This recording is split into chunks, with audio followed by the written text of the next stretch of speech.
Welcome to my channel. Next topic ఏంటంటే differentiability. ఇప్పటిదాకా మనం నేర్చుకున్న టాపిక్స్ ఏంటి? ఫస్ట్ లిమిట్స్ ఎగ్జిస్ట్ అవుతుందా లేదా, అండ్ సెకండ్ ఏంటంటే కంటిన్యూటీ. సో లిమిట్స్ ఎగ్జిస్ట్ అవ్వాలి అంటే 3 కండిషన్స్ సాటిస్ఫై అవ్వాలి. So along x axis, along y axis and along the line satisfy అయితే లిమిట్ ఎగ్జిస్ట్ అవుతుంది. సో దానికి అడిషనల్గా కంటిన్యూటీలో ఏం చేయాలి? ఫస్ట్ లిమిట్స్ ఎగ్జిస్ట్ అవ్వాలి, అండ్ సెకండ్ ఏంటంటే f of z naught exist అవ్వాలి, అండ్ థర్డ్ ఏంటంటే f of z is equal to f of z naught limit z tends to 0 satisfy అయితే అది కంటిన్యూస్ అవుతుంది. అండ్ వాటికి అడిషనల్గా fourth each and each related to one another ఉంటుంది. And next differentiability or derivability or existence of differential coefficient. So definition చూద్దాము. If a function f of z is a complex variable function, then it is said to be differentiable at point z0 if and only if f of z అనేది మనం ఒక function అనుకున్నప్పుడు complex variable function, then f of z అనేది z0 అనే point దగ్గర differentiable అని ఎప్పుడు అంటాం? f of z అనేది z0 దగ్గర డిఫరెన్షియబుల్ అని ఎప్పుడు అంటామంటే when it satisfies this condition. M condition f dash of z0 is equal to limit z tends to 0 f of z minus f of z0 by z minus z0. ఈ ఫార్ములాని satisfy అయితే then it is differentiable or derivable or existence of differential coefficient at a point z0 the given function. Second, డిఫరెన్షియబుల్ ఫంక్షన్ at any point is always continuous. Differentiable function, ఒక function అది differentiable అని అంటే ఆ ఫంక్షన్ అనేటిది always continuous function అయినప్పుడే అది డిఫరెన్షియబిలిటీ అవుతుంది. And next continuous function at any point may or may not be differentiable. అంటే ఈ రెండింటికి కొంచెం డిఫరెన్స్ ఉంది. ఏంటంటే ఒక ఫంక్షన్ డిఫరెన్షియల్ అయింది అని అంటే అది ఖచ్చితంగా కంటిన్యూస్ ఫంక్షన్ అయి ఉంటుంది. కానీ ఒక కంటిన్యూస్ ఫంక్షన్ అనేది డిఫరెన్షియబుల్ అవ్వచ్చు, అవ్వకపోవచ్చు. కానీ ఆ ఫంక్షన్ డిఫరెన్షియబుల్ అయితే మాత్రం అది ఖచ్చితంగా కంటిన్యూస్ అవుతుంది.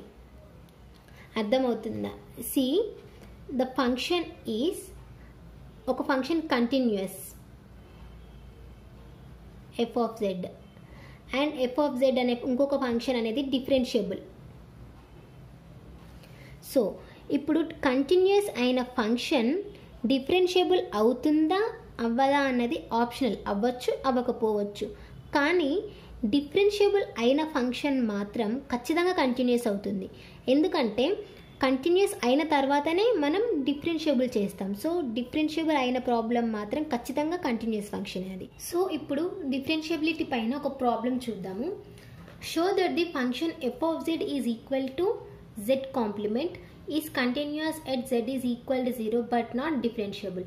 అంటే ఎఫ్ ఆఫ్ జెడ్ అనే function is equal to z complement అని ఇచ్చాడు. సో ఈ ఫంక్షన్ అనేది డిఫరెన్షియబుల్ కాదు అని ప్రూవ్ చేయాలి. Is not differentiable at z is equal to 0 అంటే ఎట్ ఆరిజిన్ 0,0 దగ్గర z ఈ z f of z is equal to z complement అనే ఫంక్షన్ డిఫరెన్షియబుల్ కాదు అని ప్రూవ్ చేయాలి.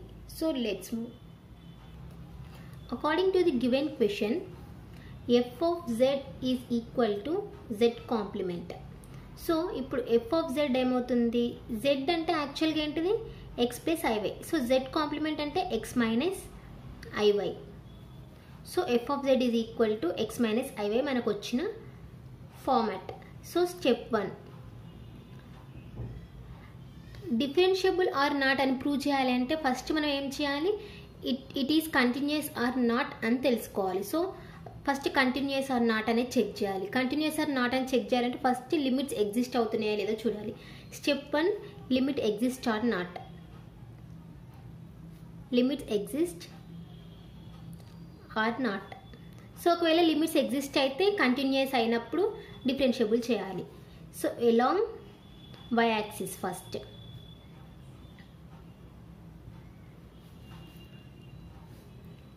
Limit x tends to 0 y tends to 0 మనకు వచ్చిన ఫంక్షన్ ఏంటి?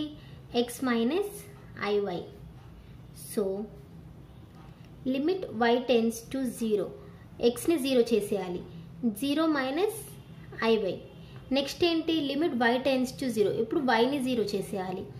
So 0 minus 0 is nothing but I into 0 is nothing but 0. 0 minus 0 is nothing but 0. Next, along x-axis. Along x-axis, limit y tends to 0, x tends to 0, x minus iy.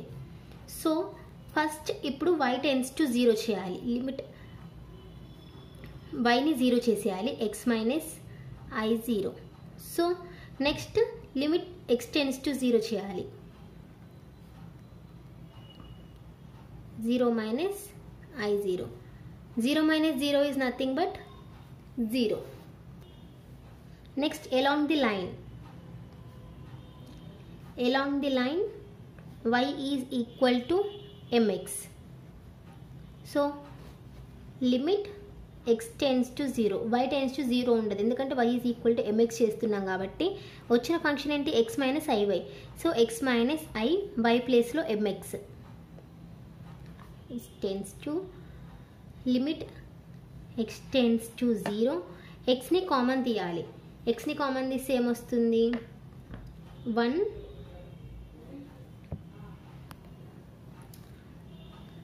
xని common తీస్తే 1 minus i m వస్తుంది. So next x tends to 0 చేయాలి. So xని 0 చేసినప్పుడు ఏమవుతుంది, 0 into something is nothing but 0నే కదా, ఇక్కడ xని 0 చేసామనుకోండి, 0 into something is nothing but 0. So along x axis, along y axis and along the line y is equal to mx దగ్గర 3 finite and unique solutions. So the function exist. So the function f of z is equal to z complement exists. First condition satisfy అయింది. So now second condition, step 2. Step 2 ఏంటి మనకి, step 2 f of z not exist అవుతుందా లేదా చూడాలి. So f of z not exist or not తెలుసుకోవాలంటే ఏం చేయాలి, ఇప్పుడు f of z, మనకున్న ఫంక్షన్ ఏంటి, f of z is equal to z complement. Now z is equal to 0. So మనకు కావాలి ఫంక్షన్ 0 వచ్చినాయి కదా, so z is equal to 0 చేస్తే f of 0 is equal to 0 complement. Sorry, 0 complement కాదు, z అంటే first మనం substitute చేయాలి కదా, x minus iy. So x minus iy దగ్గర, so f of 0 is equal to limit x tends to 0, y tends to 0,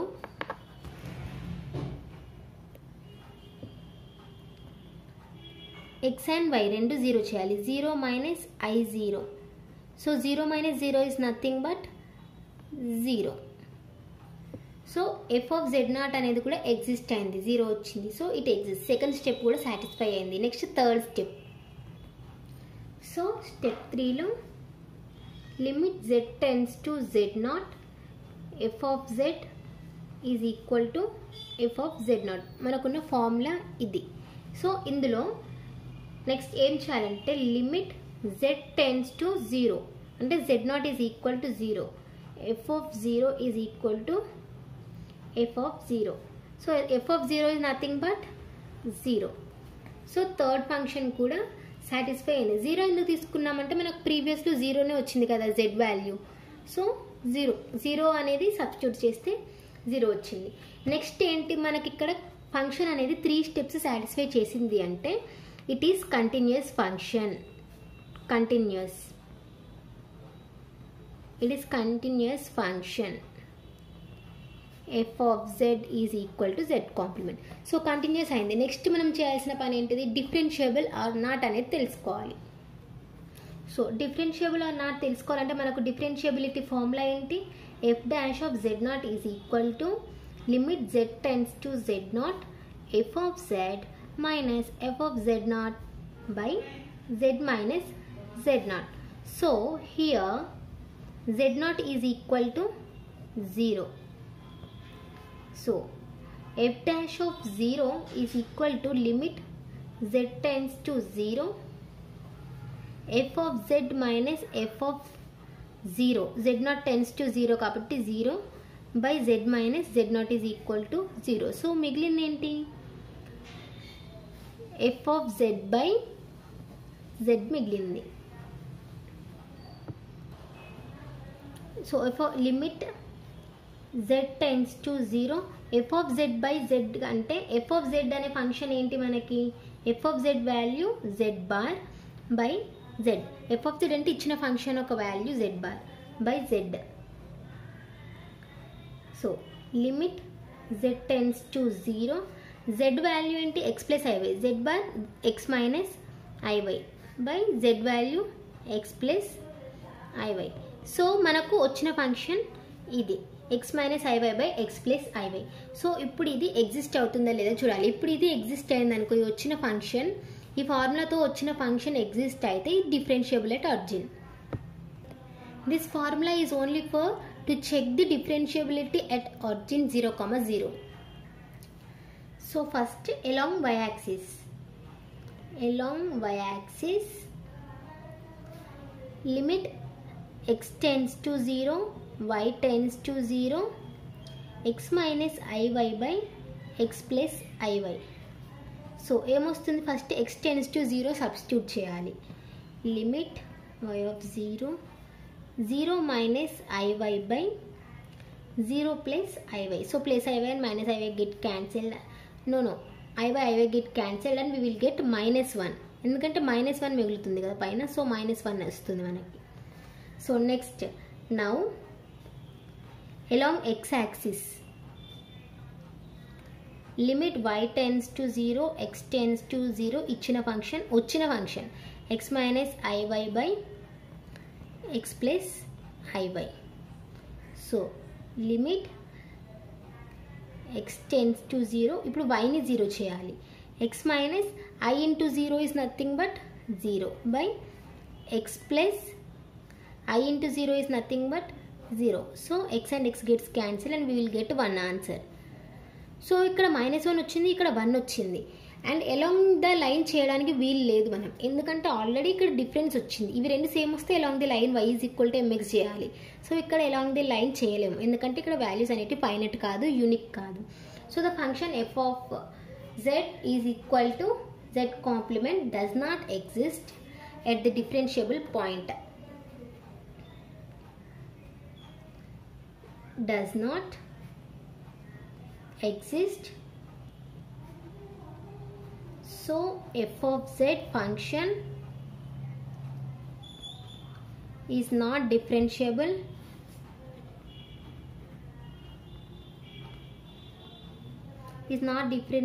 at point z is equal to 0.